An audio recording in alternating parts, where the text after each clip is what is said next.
Well, hello, and welcome to Spheres of Influence, the podcast that deals with the important spheres in our life: religion, politics, and culture. Hello, I'm Dennis Sanders, your host.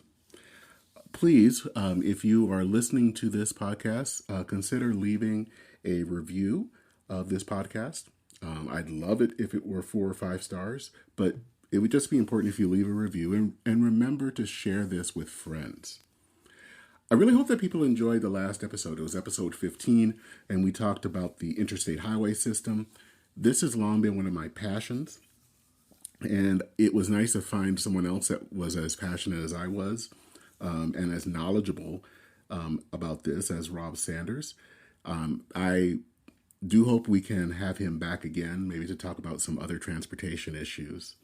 I am working on trying to set up a few more episodes with interviews.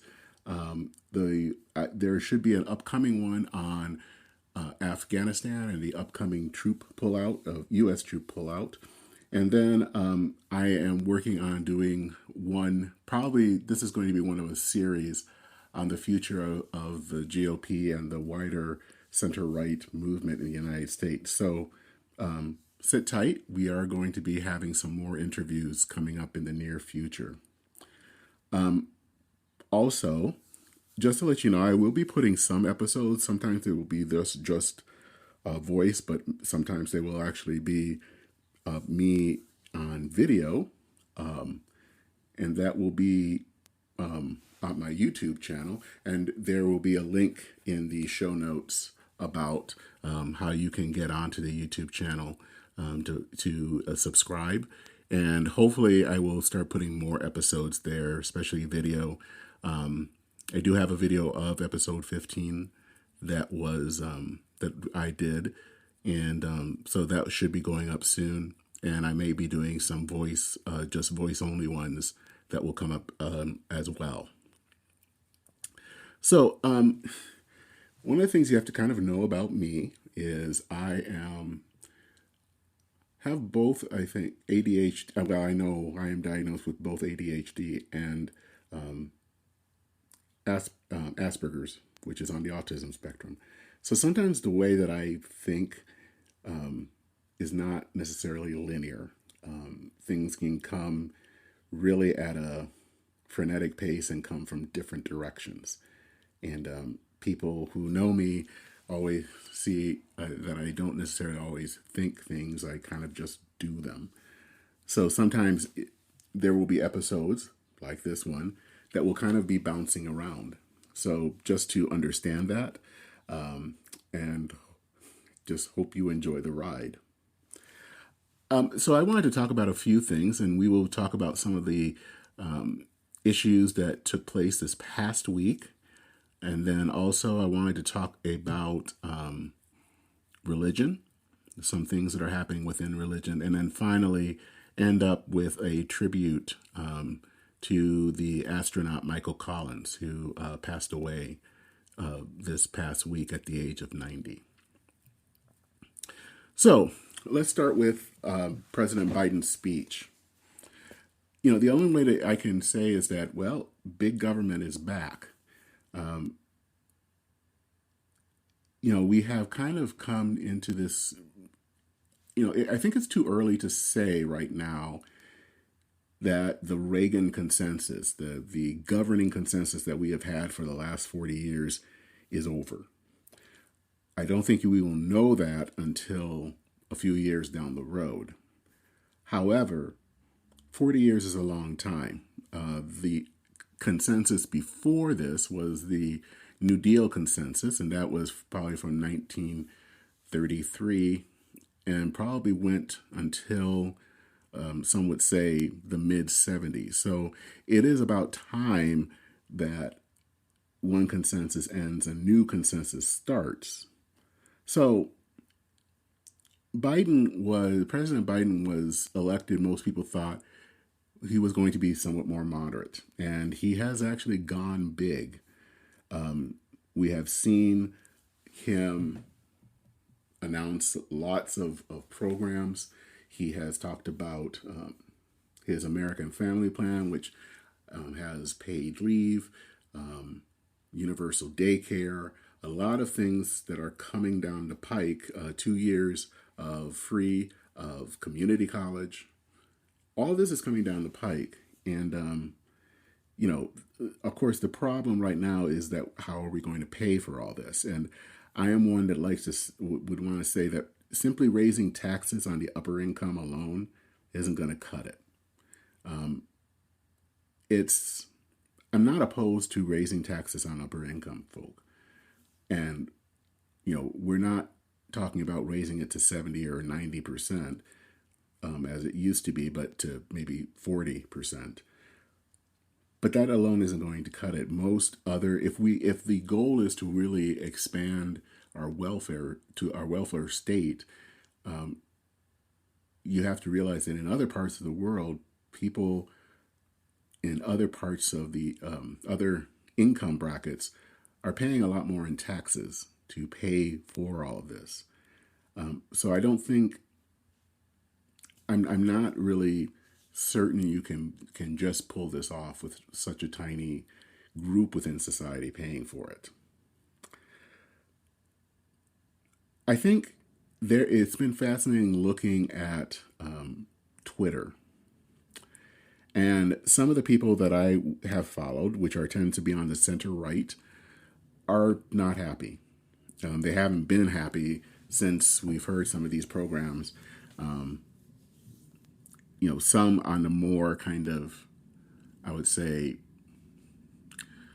in a more vulgar way, would say that, most people like this, and there is a lot of support for these programs because they want to get stuff. I don't think that's the case. I don't think people just want more stuff. Any more than I think that 40 years ago we wanted less stuff. But I think the times have changed. And times have changed in a way that has favored, I don't know if I want to say big government, but at least a government that is more responsive to issues. And I think that there are a few things here to point out. Conservatives have, in many ways, allowed their policy agenda to atrophy. And that has happened long before Trump came on the scene. Some conservatives really have come to understand government to basically be opposed to liberty, and that basically it should not be very involved. And if you were to go into some of the more libertarian sectors of the American right, there is almost a sense that if government isn't working, that's a good thing. And the problem with that type of government is that it doesn't really respond to people and respond to people's needs and hurts. It's not simply that they want things for free. It is that they want to have freedom, the freedom to do things, and that sometimes how life is, that freedom is denied. But conservatives people on the center right have such a kind of a negative concept of liberty, which in many ways makes sense, that it then blinds us to where people need help.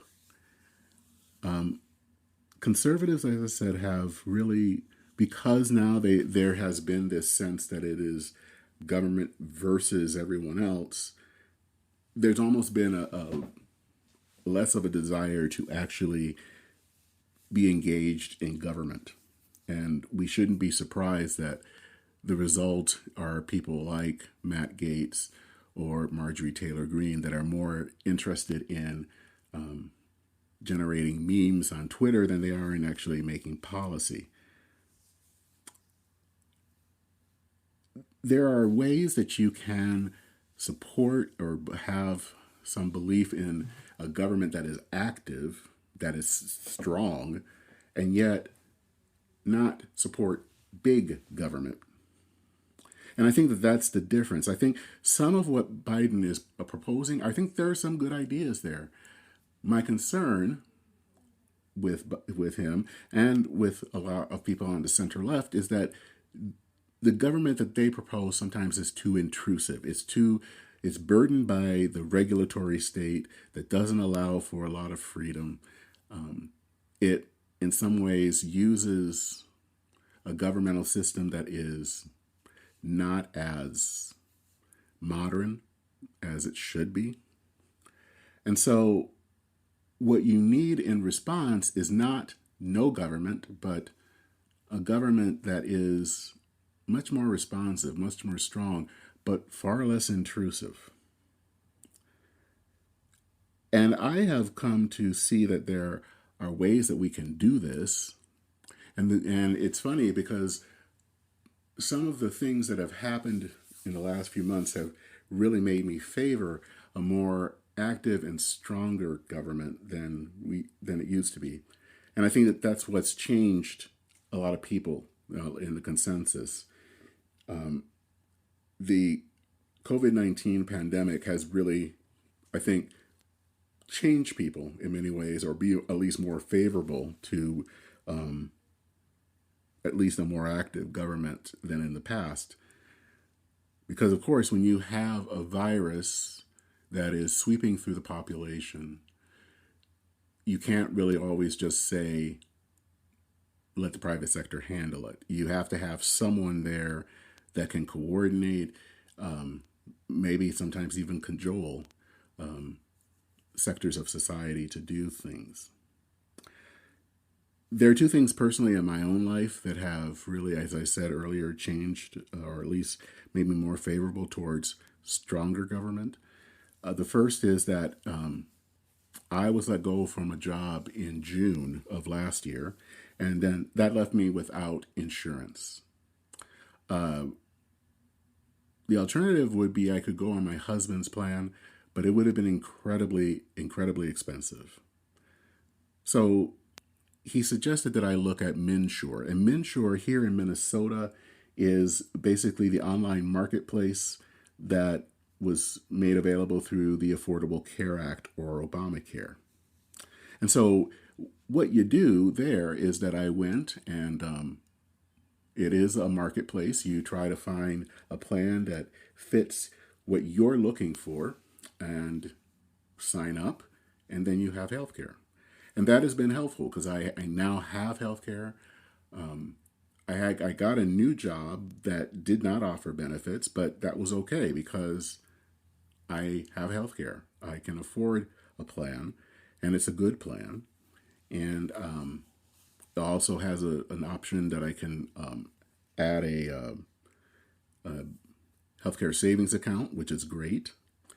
And so that is a way that it's not necessarily, and I think those of us on the center right have always kind of looked at the Affordable Care Act as if it was some type of intrusive big government scheme, a la the National Health Service in the UK, or single payer in Canada. And just to let you know, I am not necessarily putting down those systems. They're not my type of systems, but for those of you who might be listening in the UK or Canada, just don't come after me. But personally, I think that we have to have some sort of a national health care scheme, but it doesn't have to be in the way that some other countries do it. We can use the market, but we can't just expect that the market's going to do it on its own. For a long time, most healthcare companies didn't have individual plans, or if they did, they were quite expensive. But I think through the Affordable Care Act, we've been able to kind of pool people together. That's been able to make it more affordable for people, and I think more cost-effective for insurance companies. And I think that it has led less people to be uninsured. And we have to remember that it is ironic that those on the center right, both libertarians and conservatives, have been so against Obamacare, because it was a plan that came from the center right. Obamacare, or the Affordable Care Act, was based on a plan developed by Mitt Romney, a Republican, in Massachusetts, which was based on a plan from the Heritage Foundation, which is hardly a bunch of radical leftists. That is a type of kind of strong government, or as I think Tyler Cowen has said, state capacity that you can have. And I think, he has started to champion this belief in state capacity libertarianism. That is a kind of a libertarianism that still believes in liberty and freedom, but also believes that for that to happen, you have to have a strong state, not a big state, but a strong one. And that's, I think, one way that we can do that is through the healthcare. Another thing that was important was, of course, I had to go on unemployment. So I went to get unemployment. And around that same time, that was when all of the different COVID stimulus packages that were passed under both Presidents Trump and Biden had some extra money put in unemployment. So that raised the amount of money that was going in. And I think that was great, because what it meant was I had enough money that I could help pay bills, that I could live off of. If I didn't have that, the amount that I was going to be paid was basically not enough to do much of anything. And I know and understand there is a concern that if we make unemployment so attractive, people will want to stay on unemployment.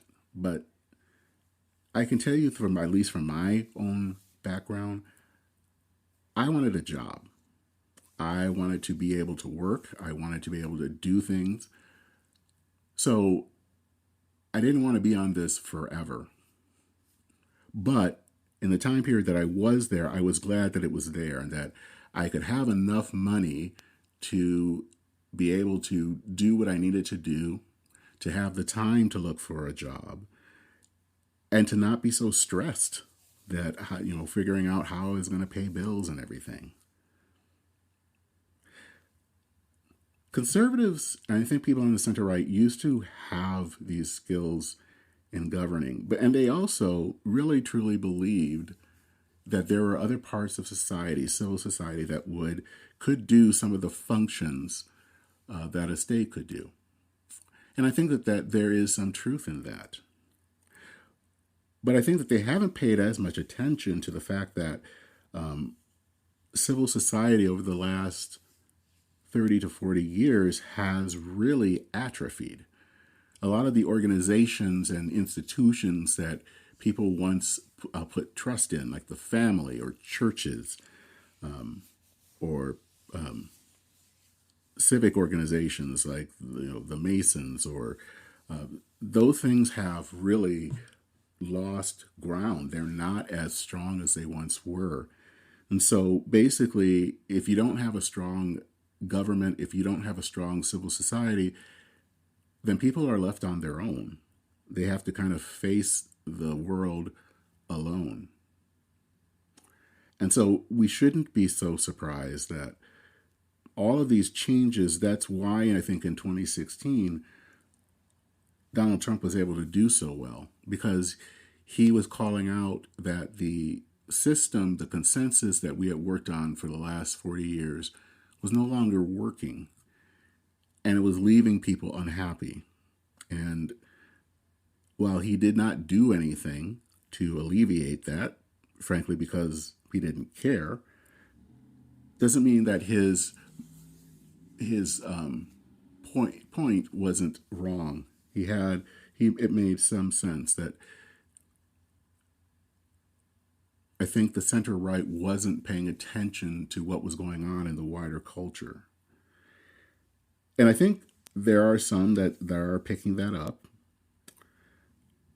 but there still needs to be more, and there still needs to be more people who are willing to pay attention to what's going on in the wider culture. I think we're so afraid of a big government and what that will do and what that will change our society, that we've just, on the center right, stopped looking to government to be a partner of any type. Government isn't an enemy. It is a tool. It's a tool that can help people. If you use the tool too much, as I think some of our friends on the left do, I think it can do a lot of damage. But I think that we can also use that as a tool that can really improve people's lives. And I think that we have to do that because there are a lot of things in culture in our time that have changed. And if we don't provide an answer, one is going to just leave people looking for other answers, like, blaming people who aren't white, or it's going to lead to, I think, what I think sometimes is going to be big government, but that is somewhat kind of dumb government. So I think that we need to realize that right now, the belief in a small government is irrelevant right now. But that doesn't mean that we have to give way to a all-encompassing state. But it does mean that we have to have a state that has some strong capacity to help people in their lives. So let's move on to the second topic I wanted to talk about here, and that is the speech after the speech. So, of course, President Biden spoke, and this wasn't, of course, the State of the Union, but it's in the president's first year. It's always called the Address to Congress. And just as a quick aside, I do say, and even though I don't agree with him, there was something wonderful in seeing behind President Biden two women, Vice President Harris and Speaker Pelosi. I think that's important, that the second and third most powerful people in the United States are women. There's a lot of work that's still to be done to, I think, bring about true gender equality, but I can say I think we've come a long way, and I am very proud as an American to see that. So, but I wanted to move to talking about the Republican response. And the Republican response was by Tim Scott, who is a senator from South Carolina. He is African-American and a Republican. There are some things I've been let down about him in that he hasn't really always stood up to President Trump. But I also still think that he has some good. I think he is one of the few, or at least can be helpful to the GOP in showing where there are still problems for African Americans. I think the thing that I've been I remember the most back in 2016, after a spate of police killings of African Americans. And I can't remember if this was before or after Philando Castile here in Minnesota. But he spoke on the Senate floor about the time that he had been stopped by Capitol Police. Now, think about this. This is a guy, he is a senator. People should see him on television. He probably would have his pin that said he was a senator, and yet he was pulled over more than once. So he understands the whole thing about being about African Americans and dealing with cops. And I think he was trying very hard after the death of George Floyd last year to put together some type of bill on police reform. I don't think it was a perfect one, but I think it was something that at least could have been a starting point. I think it was foolish for the Democrats to not at least look at it. and to try to come up with something. But there it is. He is starting again. I know that he is in talks with Cory Booker, the Democratic Senator from New Jersey, and Karen Bass, who is I believe, it's a Democratic representative, African American from California.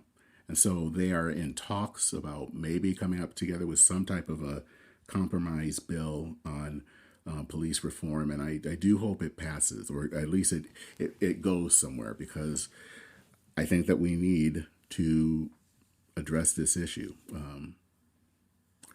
So his speech, I think, was kind of boilerplate. It wasn't a terrible speech. I think that he is a good orator. It just wasn't very inspiring. But he said something that obviously caused a stir.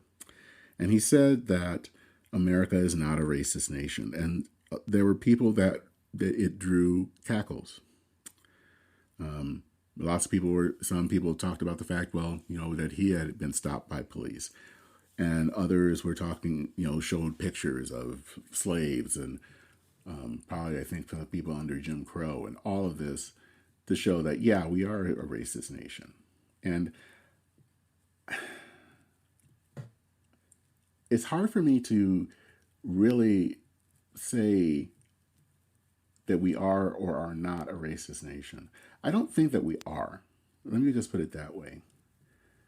Because I think to say that we're a racist nation is to say that we still have all of these, laws that would say that black people can't do a lot of things. And, we don't have some of the things that my dad had when he grew up in Louisiana under Jim Crow, where you had to go into separate places to do things like use the bathroom. Dad could not and I probably will, this will be as an episode at some point, whenever he moved to Michigan, probably in his mid-20s. And so when he would go back to Louisiana to visit relatives, he would get some chicken from his sister, who had moved up here earlier, and then he would drive. And the reason he got chicken from his sister was because he couldn't stop at a restaurant along the way. And he also could not stop at a hotel. So he just basically pulled off on the side of the road and got some sleep. That's the America that he grew up in. And, that was also, I should stress, not just a Southern thing. That happened. He told me stories about looking for work in Peoria, working for Caterpillar, and being told that there were no jobs for him. But of course, these white people were getting jobs. And when he did finally get a job working at Buick in Michigan, he was working in probably one of the more dangerous places, because that's usually where all the African Americans started. So looking at that America of 50, 60, 70 years ago, I don't think that we are a racist nation. It's hard for me to say that we are a racist nation when we elected an African American man to the presidency not once, but twice, by very substantial margins. And now we have an African American, Asian American woman as vice president. So, but to say that we're not a racist nation does not mean that there are no problems.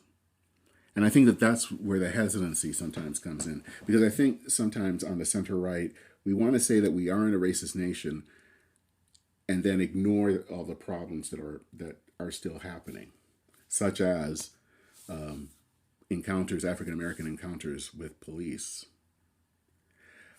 Back in January, after the whole insurrection at the Capitol, I wrote something about the fact that people were saying, and especially at that point, President-elect Biden was saying, this is not who we are as Americans. And I had to question that because looking at our history, it's not exactly who we are. It's not all of who we are, but it is a part of who we are. And we have to be honest about that past. But we aren't just defined by our past or our present.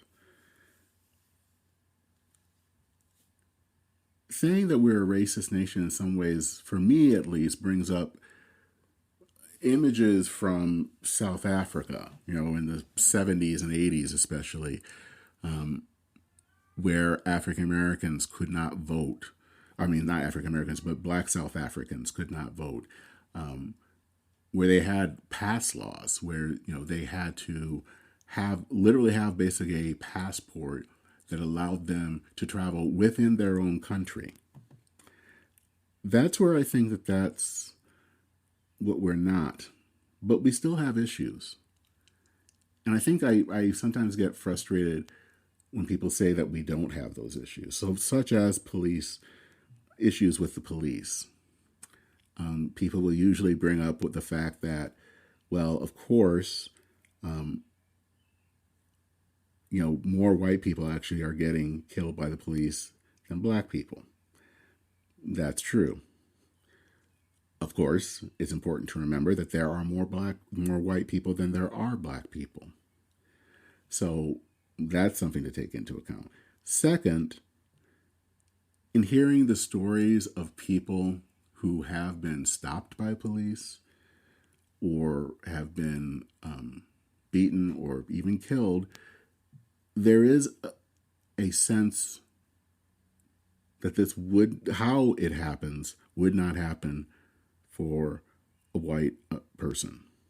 Now, that's not to say that white people don't have a problem. And I think that the problem with the police is a larger problem. It's not just race. It's how we train police. Compared to other countries, we do not train our police long enough to be out there patrolling, especially with a gun. So we need to do something about that. But that is still an issue. It is also still an issue of race. And I think that's what I'm trying to get at, that it's the whole thing about America as a racist nation is that we are not. I think that we are a nation that has tried, is closer to living out what is in the Declaration of Independence about equality than we have ever before. But we do have issues regarding racism. Those two things can be true. They do not cancel each other out. And I think that we have to be willing to say we are not as bad as we can be. We are not without hope. But we also have these issues that we need to work on. So now I want to kind of move over into religion. And this is kind of a two-parter here because I was fascinated a few weeks ago. Shadi Hamid, who is a fellow at the Brookings Institution, wrote an article on the concept of how we're losing. There are less people interested in church these days. He wrote something called America Without God. I think he's been very fascinated by this as a devout Muslim, and noticing how we are, in some ways, losing our faith. He notes that, from the mid-30s to the late 90s, church membership was almost constant. It was around 70%. After 2000, it dropped. Now it's less than 50%. And if you looked at different generations, the millennial generation is probably the first in a long time that has a majority of people who don't go to church. So, that's a worrisome thing of people not going to church. And you might think, well, so what? People aren't going to church. But it has implications, because what's happening is that people aren't just giving up religion. They're putting that passion, that energy into something. And what they're doing is putting it into politics. And that's what Shadi Hamid is talking about here.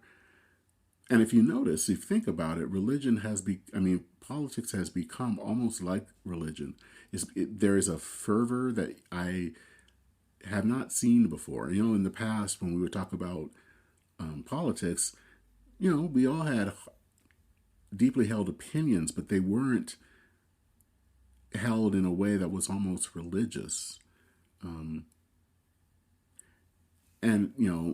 when we start to look at politics in that way, it makes society almost in some ways ungovernable, because you can't compromise. You can't really talk to people with differing views, I know this makes it sound like I'm having a really bad spotlight on religion, but within religion there are things. We believe certain things that we think are outside of the realm of religion we consider heretical, and that makes sense within religion. It does not make sense in politics, but we have poured that religion into politics, and that has in some ways made our politics more toxic and making it more ungovernable. And I think that that's dangerous. And I think that what we are finding out also is that we are becoming less and less religious, and that some people used to think that if we were less religious, we were going to be a nicer nation. What we have found out is that that's not true. There has been a lot of talk about the fact that Democrats have become less of a church-going party. What there hasn't been as a lot of talk about is the fact that there has been really a move within on the right where that has become more secular. And I think to paraphrase something that Ross Douthat has once said, is that if you don't like the religious right, you will hate the post-religious right, because religion in some ways was something that held people back. But what you're finding out, especially among the right has become more secular. It has, you have a lot of people who may say and talk about God, but a lot of people who are Trump supporters, especially, at least they found this out in 2016, didn't go to church. So they were at least nominally Christian, but they didn't go to church at all. So that wasn't an impact on their life. So it was, it basically, in some ways, created these people who are less than, they're not charitable. If you are someone that has a faith, you're going to be someone that is caring about others.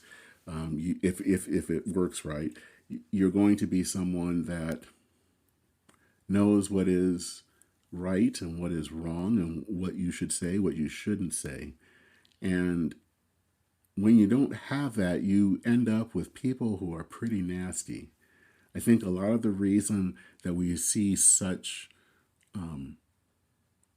nastiness, especially when it comes to immigration on the right, is because I think a lot of the people that are pushing for basically no immigration are people who don't go to church, people who don't see the other person, the refugee or the immigrant, as a fellow person of God or someone made in the image of God. And when you don't see that, then they become not just something to be afraid of, but something to be hated.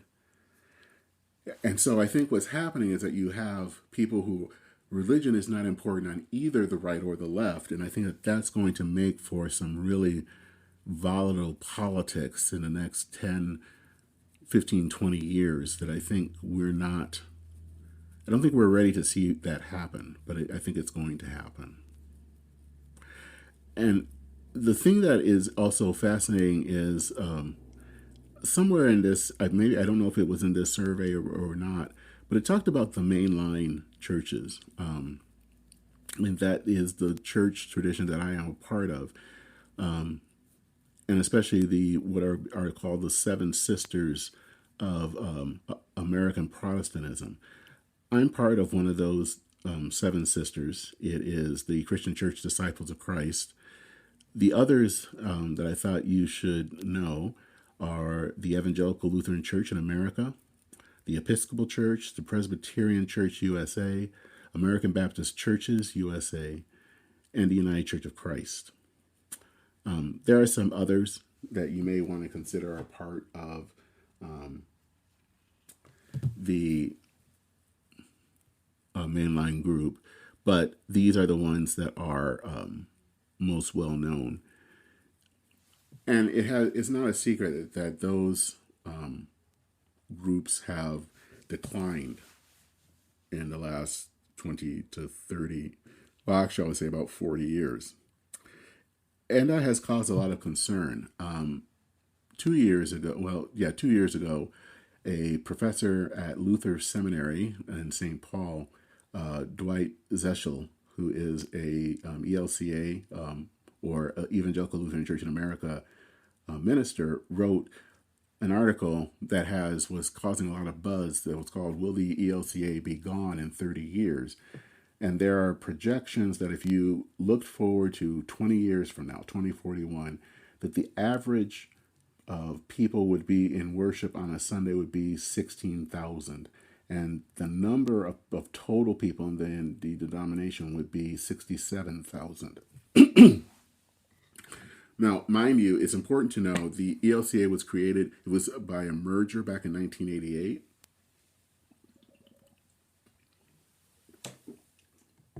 And when that happened, there were 5 million people. I think right now they hover around 3 million.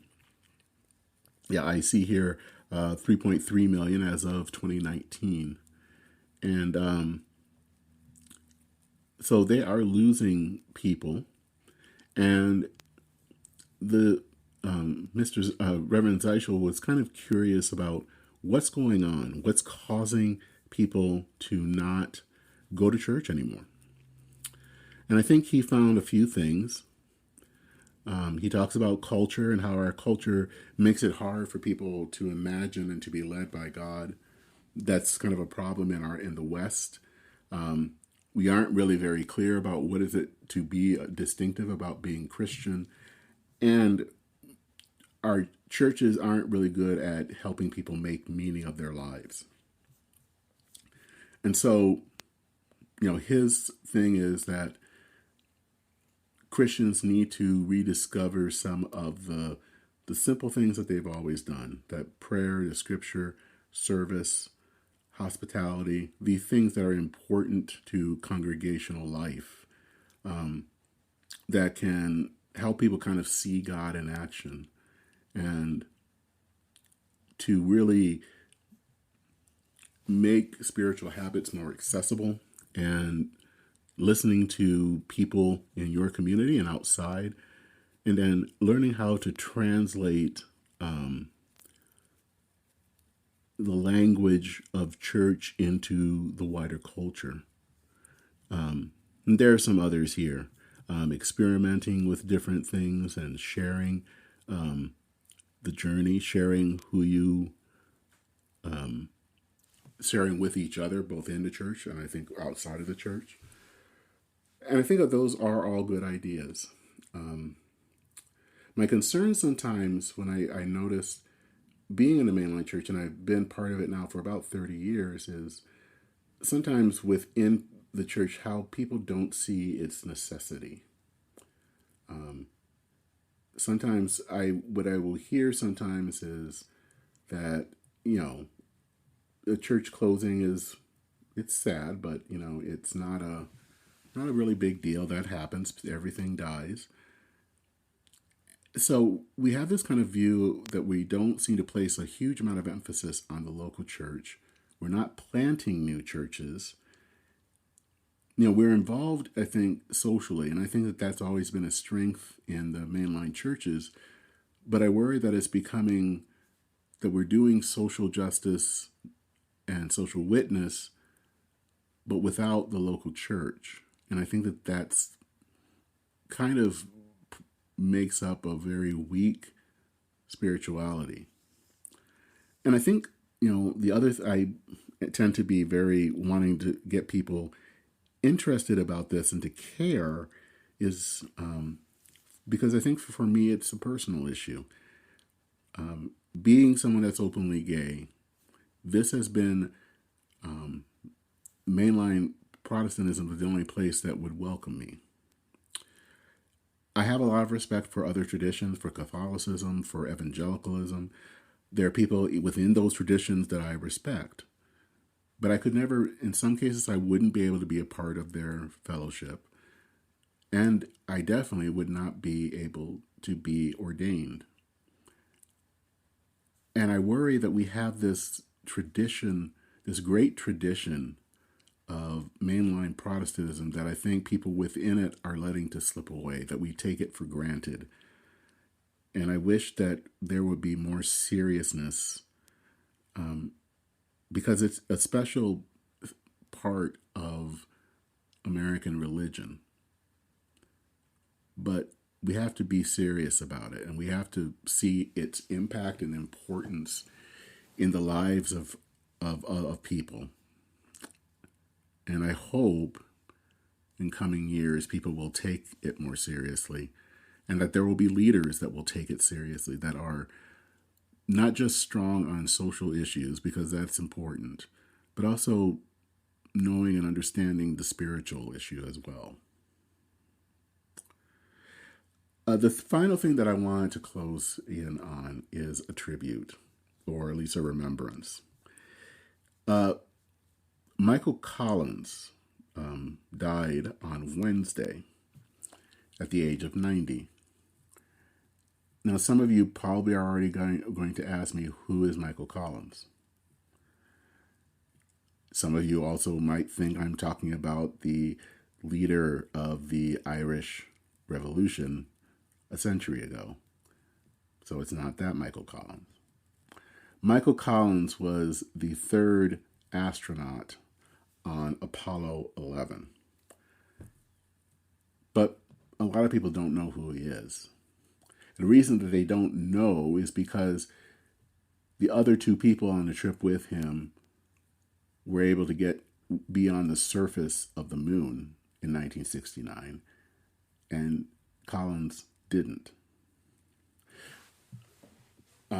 His compatriots, Neil Armstrong and Buzz Aldrin, both were in the lunar module. They came down to the surface of the moon, and they were the first two people to be on the lunar surface. Michael Collins was a pilot, so he had to remain in the command module, some 60 miles above the moon. And so he always didn't always get a lot of attention because he wasn't the one that was on the moon. The interesting thing about Collins was that there seemed to be, from what I've read, a joy about him. He was just happy to have been able to have this opportunity to go into space, to be able to see a picture of the moon and to be able to see the Earth from afar. And he said something that was fascinating, and this was happened decades later, he could still look up at the moon and say, I was there. And technically you could say he wasn't. I mean, he wasn't on the actual moon, but in reality, he was there. He was the pilot. He was up above circling the moon. He saw the moon from a vantage point that very few other humans could. And so he still could look at the moon with wonder. And just, I think he is an example in some ways of humility and of gratitude. And I actually, on Wednesday, I try to do a pastoral column for my congregation. And so I wrote about him. And I think that he was an example of this sense of gratitude for being able to have this opportunity, and for humility, that he never it wasn't about him. He was the team player to get people towards this goal. And I think people also forget his role. Of course, the reason he was in the command module is because he was the pilot. He was the guy that got them to the moon. And, he was also going to be the one that had to get Armstrong and Aldrin back to Earth. So it was without him, people weren't going to get very far. So I kind of like and was thankful for his example of what it meant and how to live. And it was fascinating. I wanted to contrast that because I have started to watch a new, well, it's not new now, but a TV series, For All Mankind, which is on Apple Plus. And for those who are not aware, it is kind of an alternate history show. They posit that, instead of the Americans reaching the moon first and thereby winning and ending the space race, it was the Soviets that got first. So what would happen if the Soviets got there first? And so in this reality, the space race doesn't end. It continues. And so we get to see kind of the space race as it goes through in the 60s to 70s and 80s.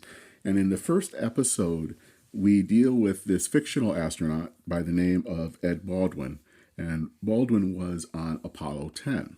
Now, Apollo 10 in both realities was a dress rehearsal. It was they got maybe within less than 10 miles of the surface of the moon and then went back up. This was kind of a way to show how things would work.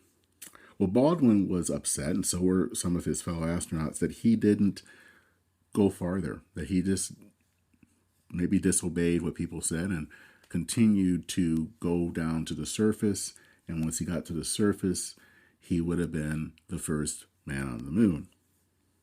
And America would have beaten Russia. And so he's kind of saying this to a reporter, which is probably not the smartest thing to do, that he could have done this, that he could have, and you see this image of him, whether he or not he was going to hit the abort button. Because if he hit the abort button, then that meant he would go back up in the lunar module back up to the command module.